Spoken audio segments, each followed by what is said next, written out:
ഇന്ത്യയിലെ രാഷ്ട്രീയ നേതാക്കന്മാർ ഭയമില്ലാതെ പേടിയില്ലാതെ അഴിമതി ചെയ്യാനുള്ള കാരണം എന്താണ്? അത് ഏത് പാർട്ടിയിലെ നേതാക്കന്മാർ ആണെങ്കിലും അഴിമതി ചെയ്യുന്നവരുടെ കാര്യം മാത്രമാണ്, എല്ലാവരെയും അല്ല. രാഷ്ട്രീയത്തിൽ ഒരു നല്ല പൊസിഷനിൽ എത്താൻ ഏകദേശം 70 വയസ്സ് അല്ലെങ്കിൽ 60, ചുരുങ്ങിയത് 50 എങ്കിലും ആകണം.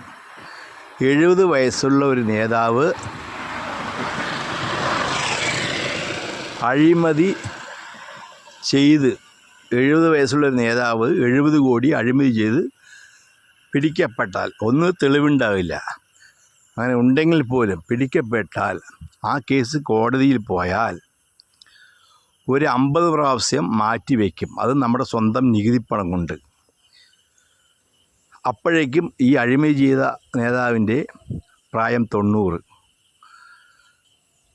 പിന്നെ ഈ വിധി എപ്പോഴാണ് കോടതിയിൽ നിന്ന് വരുന്നത്? ഈ അഴിമതി ചെയ്യുന്ന മഹാൻ്റെ മരണം കഴിഞ്ഞ് 1 വർഷം കഴിയുമ്പോൾ ഈ വിധി വരും കോടതിയിൽ നിന്ന്. അതാണ് ഇന്ത്യയിലെ VVIPകളുടെ നിയമം. പിന്നെ സാധാരണക്കാരൻ്റെ നിയമം, എന്തെങ്കിലും തെറ്റ് ചെയ്ത് പിടിക്കപ്പെട്ടാൽ ആ സ്പോട്ടിൽ പിടിച്ചകത്തിടും. നന്ദി, നമസ്കാരം.